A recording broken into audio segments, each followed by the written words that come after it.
Welcome to Really Old Movies. I'm your host, Harrison Scullin. Today I'll be reviewing a classic David Lean film set during the heights of World War II. Starring Alec Guinness, this episode is all about the bridge on the River Kwai.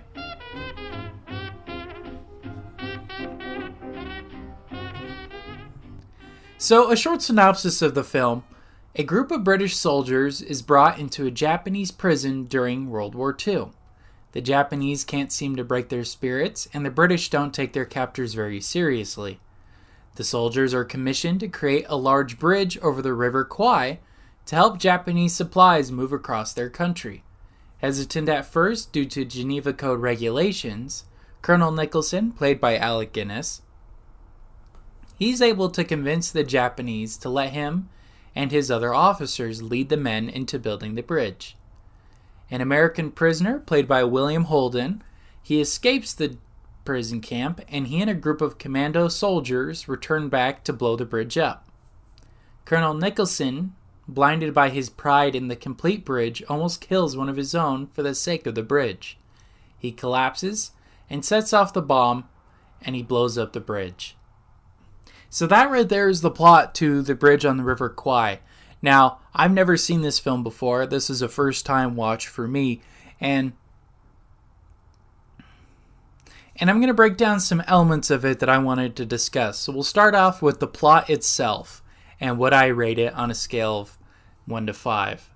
I absolutely love this plot. It was really interesting seeing the character progression, particularly with Colonel Nicholson.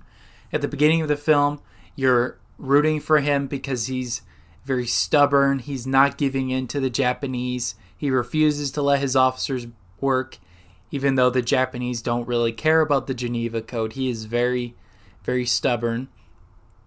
And I love how he's able to make almost a deal with them on how, look, your bridge is not getting built the way you want it to, at the progression you want it to. Let me take care of it because my man will listen to me. And I think he does this for two reasons. One, because I think he's tired of being trapped in that little box. He and his officers, he recognizes they'll probably die soon. But also because he knows that if he helps build up the morale of the men, they'll be a lot more happy. And they won't be as doom and gloom as he is, I think, deep inside. And just the rest of the film, his character progresses and changes in so many different ways. In the middle of the film, when they're building the bridge, he's back as a commanding officer. And then by the end of the film, he's almost like a villain. And you almost hate him. But it's really difficult because you liked him so much in the beginning and the middle of it, that by the end, when he almost kills one of his own soldiers for the sake of the bridge, and then the famous scene, "What have I done?" He recognizes what he did, and he decides to let go of his pride, and just kind of stunned, he collapses and blows up the bridge. What better person than the one who's obsessed with it and who wants to keep it built? So yeah, I think he has great character progression, and same with Saito. He's the colonel for the Japanese side. He has a very interesting development as well. He starts out being very stern, very strict of a prison camp owner, as a warden, I guess. And by the end of it, he's kind of softened down, recognizing that if he doesn't get this bridge built, he'll have to do the dishonorable suicide that the Japanese soldiers would do back in World War II. So it was very interesting seeing his development as well. Now, the reason why I won't give this a perfect score is because of the character of Shears, played by William Holden. I'm not a huge fan of his. The only other film I've seen him in has been Sunset Boulevard. I think he could be pretty annoying at times, especially in this film. At the beginning, he's just constantly saying, "Oh, you'll never get out of here," or "Oh, this is a terrible situation," or whatever it was. He was just completely a Debbie Downer and really hard to like him. And on top of that, we find out he actually stole the uniform he's wearing. He's not even an officer. He's just a private, and he's a really hard character to like. And then at the end of the film, when he dies, you don't really feel anything for him. You're like, well, I didn't like him, so I don't really care that he's dead. And maybe that's just the way they designed the character, to be unlikable and whatnot. But yeah, I had a hard time liking him. And yeah, I wasn't devastated when he died, which sounds terrible, but I really wasn't. And also, they shoehorned in this whole sequence with him going to the British camp, and he has like a girlfriend and stuff, and it's not necessary. And come to find out, the executives just wanted that scene to add it into it, and it was totally not necessary at all. It had nothing to do with the plot. So yeah, as a result of that, I give the plot a 4.5 out of 5. That's why I don't give it a perfect score, mainly because of William Holden's character Shears. All right. So now we'll get into acting and discussing the techniques and just the actors in general and how good of a job they did, according to my opinions. So I think it's really good, especially with Saito and Alec Guinness. Again, I think they're the best characters in the film and definitely the highlight of it. You know, every scene they totally steal the show and are really powerful and have a really good, almost frenemies type of relationship. I think they did some really well acting there with Alec Guinness and Sasui Hayakawa. I don't know how to really pronounce his name. He's the Colonel Saito. And once again, though, Shears, I really thought he was a weak character.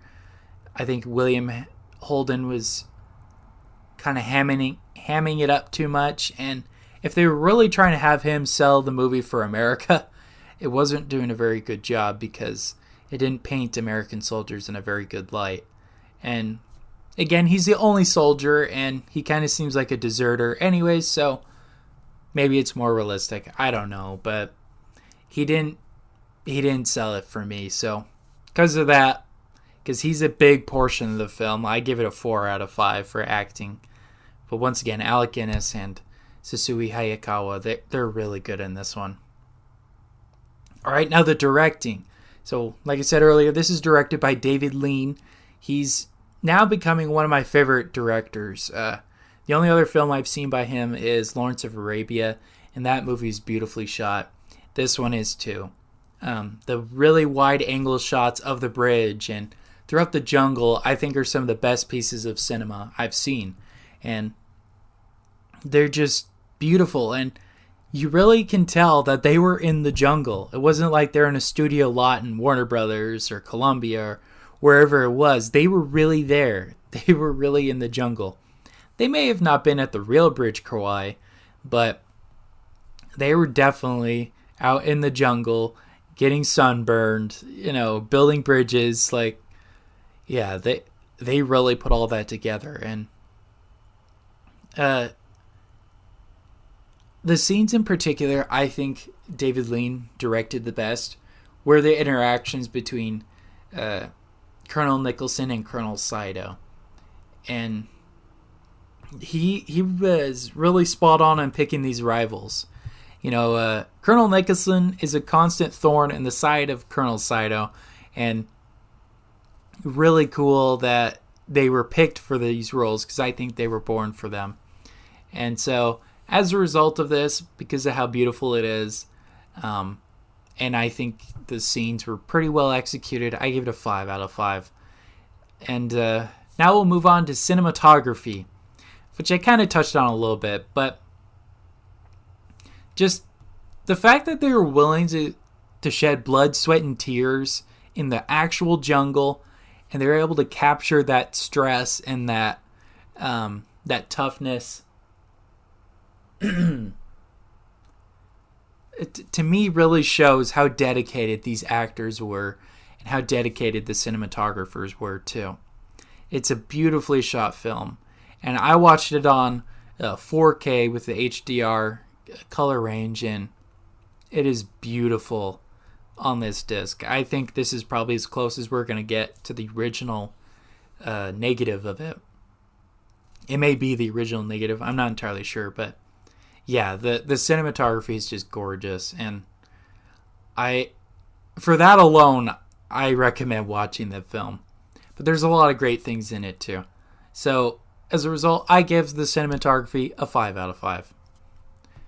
Now the final thing I'm going to break down is the music. To me, the musical score was pretty weak, and I won't give it too low of a score because I do really like the whistling of Colonel Bogey or Hitler Only Had One Ball, depending who you ask. I think they use it as a great plot device because at the beginning of the film, the soldiers, they have high morale. They don't care that they're in prison. They don't care about the Japanese at all. It's really awesome. But then when they kind of get beaten down with the blazing sun and all the hard work they have to do, that morale kind of dips down. And then by the end of the film, though, when the bridge is totally completed, that morale is brought right back up. And just due to Colonel Nicholson, he's a great leader, and they're able to whistle that song again as they're exiting and leaving, crossing the bridge, showing that morale is back up again. They're back to what they were before they were in prison. And I really like that use of it. Other than that, though, you could really tell that the musical score was rushed. Even the composer himself said it's the worst job he's ever done. He only had like 2 weeks to put it together. And it really shows, and I don't think the music was that interesting or that different, which is sad. I wish it could have been a really good score. This type of movie deserves a really good, powerful score, which I just don't think it had. But I did like, though, there were scenes they didn't use music in, such as when there's a Japanese soldier who spots the commandos and he starts running back to the camp. And it's a very tense moment of the commandos running through the jungle to chase him and kill him. So there definitely are moments where music is not needed. And so overall, though, I like the Colonel Bogey or Hitler Has Only One Ball song. I think that was really good. And because of that, I give it a 3 out of 5. And yeah, those are the points I want to break down with this movie. So the final Letterboxd score overall, I averaged it out to 4.3 out of 5. But, Letterboxd doesn't do 0.3s, 0.4s. The closest score is a 4 out of 5. So 4 out of 5 stars film. So overall, I love this film. I highly recommend checking it out. Again, Alec Guinness, I think, is the biggest highlight of the film. This really skyrocketed his career and brought him into the limelight. And if you're just a curious Star Wars fan wanting to see Obi-Wan's other works, you'll be very thoroughly surprised. This is a way different role than what you see him as in Star Wars. He's not the wise old man. He's actually kind of the almost rebellious, but not really, because he has his own morals and his own rules that he sticks to. And he's a good leader. I think he's very comparable to any general or any other leader like that. And I'm very certain that many generals in World War II were like this character. Although he's a colonel, I should say. But nevertheless, he's great. I really recommend it. Even if you just want to see him.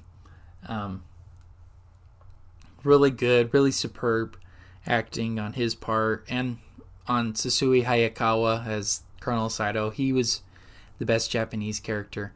You don't really see the other ones as much. They're kind of just background characters. He is definitely the Japanese star of the film. And it was really interesting just in general seeing a World War II film. Knowing that the actual war itself was less than 10 years, before this film. So it's fresh on people's minds. And it totally makes sense why it's a major success, because people really related to it.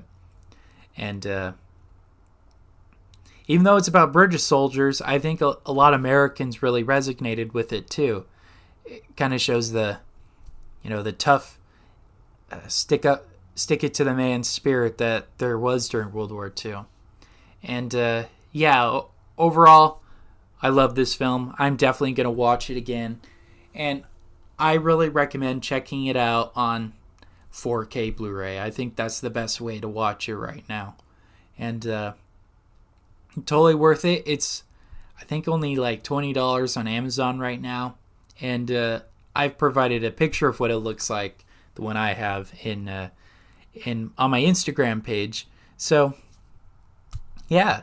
Thank you guys so much for listening to the very first episode of Really Old Movies. And make sure to follow us on Instagram at Really Old Movies and on Facebook at Really Old Movies. And this podcast will be released weekly, Fridays at 12 p.m. Pacific Standard Time. So make sure to check out for that. And every Monday through Saturday, I post a social media post that has some behind the scenes and really cool insights into the week's film. So once again, thank you guys so much for listening. And until next time, this has been Harrison Scullin for Really Old Movies. Take care, everyone.